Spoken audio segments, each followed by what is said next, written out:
열린교회 성도 여러분 안녕하세요. 오늘 이 시간에 우리가 함께 나눌 동영상 강의 내용은 주일에 은혜 받을 주일 설교 말씀을 미리 준비하는 시간입니다. 지금 우리는 베드로 전서의 말씀을 통해서 하나님이 주시는 음성을 듣고 있는데요. 제가 반복해서 말씀을 드리지만 주일 30분 설교로는 하나님의 이 많은 말씀을 우리가 다 마음 가운데 담기 좀 부족한 그런 면이 있어서 제가 주중에 이렇게 동영상을 만들어서 여러분들에게 보내드리고 있습니다.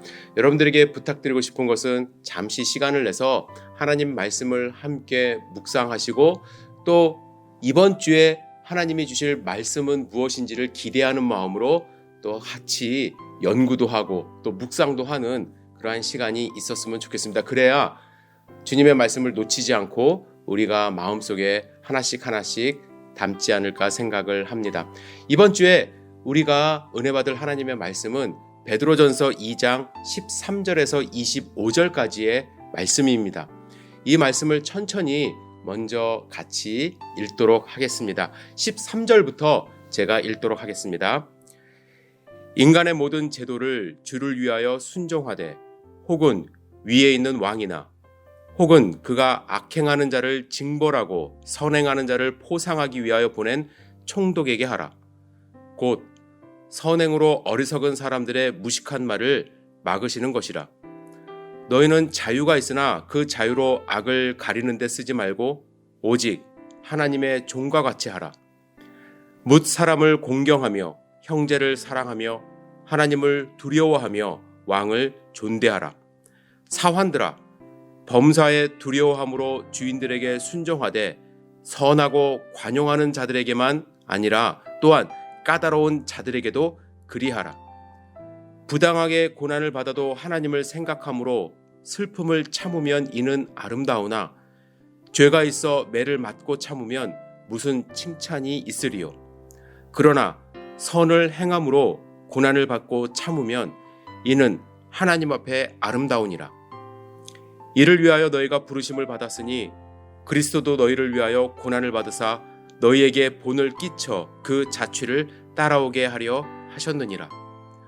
그는 죄를 범하지 아니하시고 그 입에 거짓도 없으시되 욕을 당하시되 맞대어 욕하지 아니하시고 고난을 당하시되 위협하지 아니하시고 오직 공의로 심판하시는 이에게 부탁하시며 친히 나무에 달려 그 몸으로 우리 죄를 담당하셨으니 이는 우리로 죄에 대하여 죽고 의에 대하여 살게 하려 하심이라.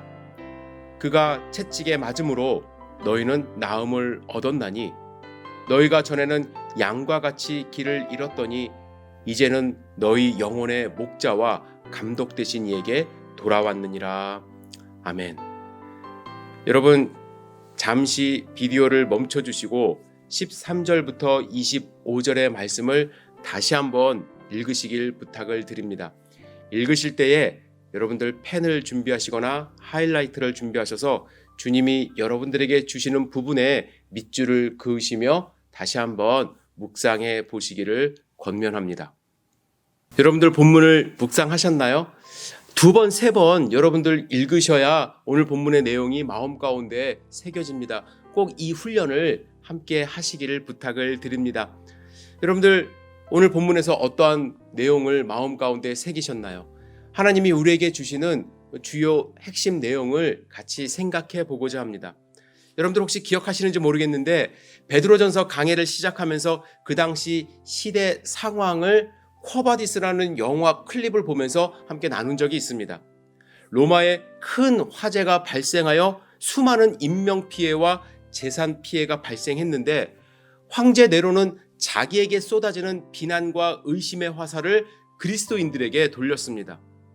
그 뒤로 수많은 기독교인들이 죽임을 당하고 또 로마에 있는 사람들뿐만 아니라 로마 통치하에 있었던 수많은 지역의 교회들이 본격적으로 핍박을 당하기 시작했습니다.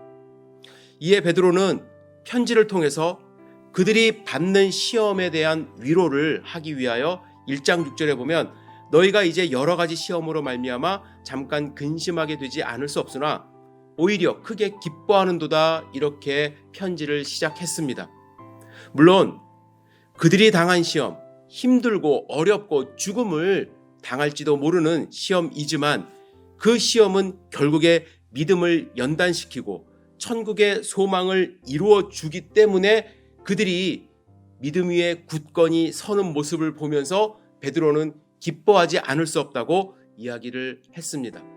그런데 오늘 본문을 보면 베드로는 단순히 시험을 견딜 뿐만 아니라 그들을 핍박하는 자들에게 한 걸음 더 나아가 순종하라고 권면하고 있습니다. 바울도 그랬고 또 베드로도 초대교회 성도님들에게 순종을 권면하고 있는 것이죠. 내일이라도 당장 죽음을 당할 수 있는 사람들에게 왜 사도들은 순종을 권면했을까요? 여러분들이 이 당시에 교회, 특히 유대교를 믿었던 사람들이 교회에 들어온 사람들, 또 유대교의 영향력 안에 있는 사람들이 어떠한 움직임이 있었는지 조금 아셔야 될 것 같은데, 급진적인 세력들이 분명히 있었다고 이야기를 합니다. 제가 로마서 13장을 강의할 때 이 말씀을 나누었는데요. 바울 연구의 세계적인 권위자 김세윤 박사는 2009년 5월 복음과 상황 인터뷰에서 로마서 13장에 나오는 말씀에 대해서 이렇게 말을 합니다. 로마서 13장은 AD 56년에서 57년 로마 교회의 현실, 유대 반란이 일어나려고 하는 현실 속에서 읽어야 한다, 이렇게 말을 했습니다. 이 당시 급진적인 사람들은 반란을 도모했다라고 밝히고 있는데요. 바울은 그들에게 합류하지 말라며 이제 권위자들에게 순종하라고 이야기를 하는 것입니다. 김세윤 박사는 이어서 이렇게 말합니다. 바울은 그 반란이 실패할 줄 알았다. 뿐만 아니라 바울은 임박한 종말을 믿었다. 그때까지 바울은 땅끝까지 복음을 선포해야 할 임무를 부여받았다고 생각했다.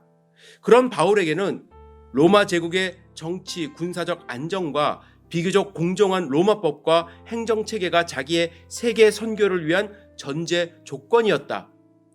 따라서 바울은 교회에게 반란에 가담하지 말고 순종하는 모습을 보이라고 이야기를 한 것입니다.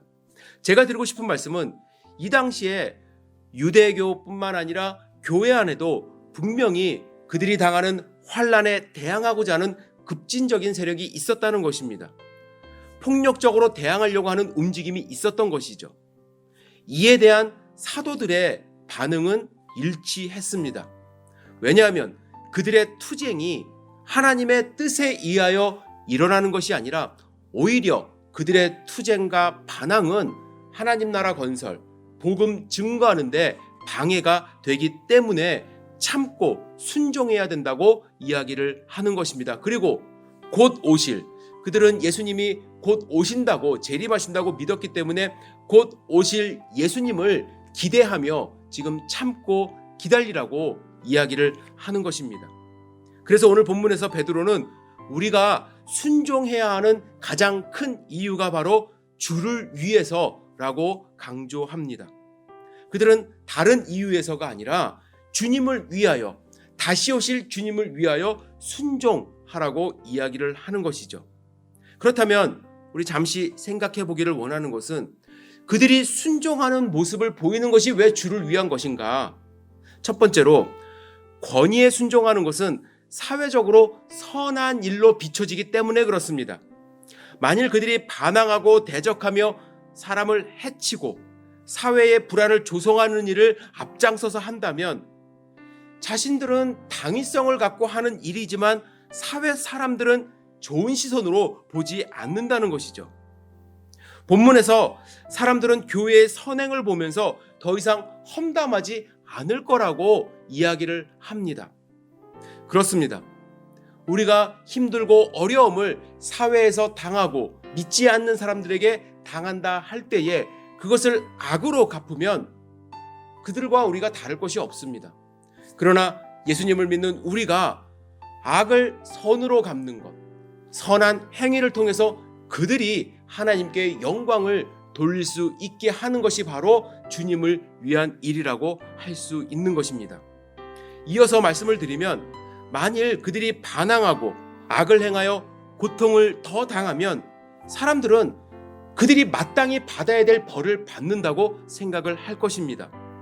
그렇지 않아도 사회 사람들은 교회 다니는 사람들, 그 당시에 특별히 교회 다니는 사람들을 황제를 주로 모시지 않는 반항적인 세력이라고 생각을 했습니다.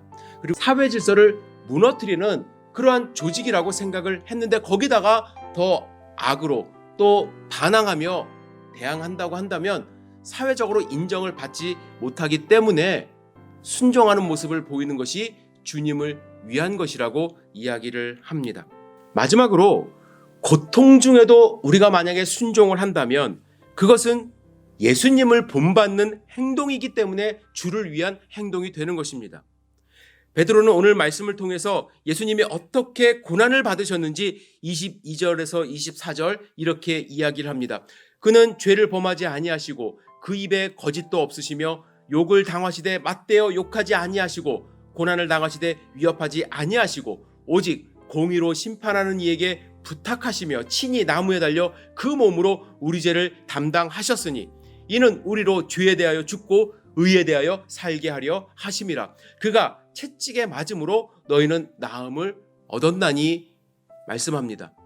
그렇습니다. 예수님은 죄를 지으신 것이 없고 인류를 위하여 이 땅 가운데 오셨지만 채찍을 맞으시고 십자가에 달려 돌아가셨습니다. 그를 따르는 제자들이라고 한다면, 그리스도인이라고 한다면 예수님의 모습을 닮아가는 것이 우리의 본분이라 할 수 있습니다. 그런데 한 가지만 더 말씀드리고 싶습니다.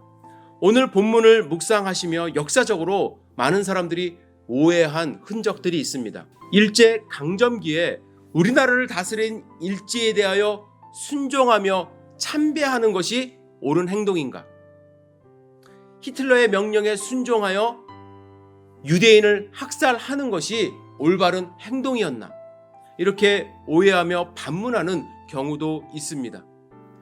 이 본문과 로마서 13장에 나오는 본문이 아주 흡사하기 때문에 제가 8월에 로마서 강해를 하면서 설교했던 내용을 다시 한번 말씀드리고 싶습니다.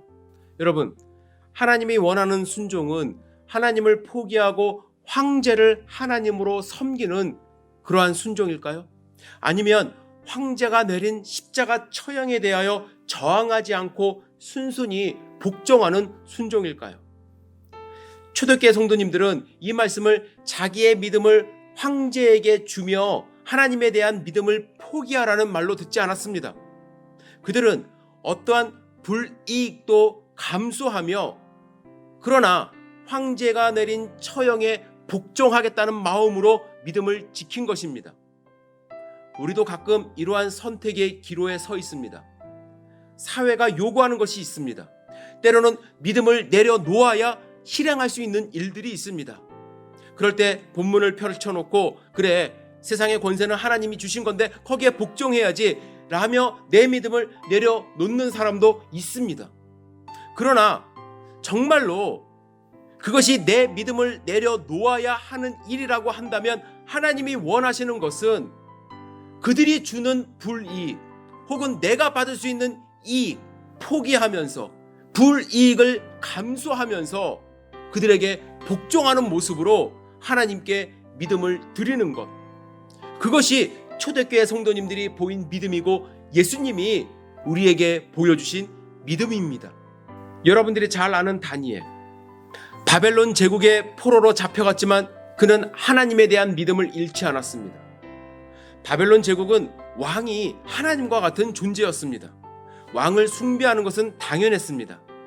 다니엘을 시기하는 신하들이 다니엘을 죽이기 위하여 왕에게 절하지 않는 사람은 처형해야 한다고 말했고 왕의 조서가 써졌습니다. 이때 다니엘은 선택할 수 있었습니다. 왕에게 절을 하는 복종을 하든지 아니면 왕이 내린 조서대로 죽임을 당하는 복종을 하든지. 우리는 선택을 어떻게 생각하냐면 왕에게 절하는 것은 복종이고 왕에게 절하지 않는 것은 불복종이라고 생각을 합니다. 하지만 그 명령에 따라 죽음을 선택할 수 있는 것도 순종이라고 저는 생각을 합니다. 여러분, 하나님에 대한 믿음을 버리라고 이야기하는 것이 아닙니다.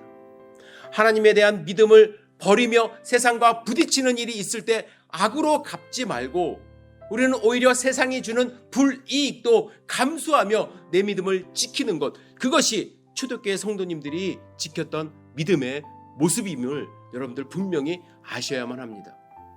사랑하는 성도 여러분, 오늘 베드로 전서 2장의 말씀 함께 여러분들 묵상하시며 하나님이 우리에게 주시는 도전을 다시 한번 마음 가운데 새기시고 예수 그리스도의 모습은 어떠했는지, 정말 그 당시에 사회에서 어떠한 모습으로 십자가에 달려 돌아가셨는지 한번 묵상해 보시고 나도 어떠한 모습으로 순종하며 주님과 함께 이 길을 걸어가야 될지 묵상하는 귀한 시간 갖기를 주님의 이름으로 축복합니다.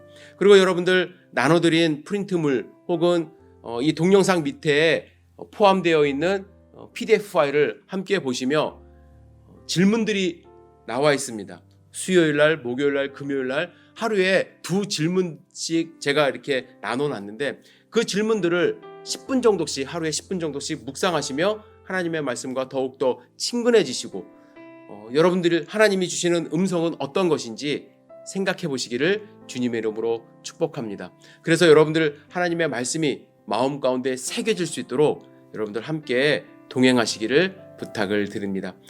오늘 다음 주일에 있을 말씀 묵상은 여기서 마치지만 다음 주일 말씀을 기대하시며 베드로전서 2장 13절에서 25절의 말씀을 마음 가운데 새기시기를 부탁을 드립니다. 여러분들 건강하시기를 기도합니다. 감사합니다.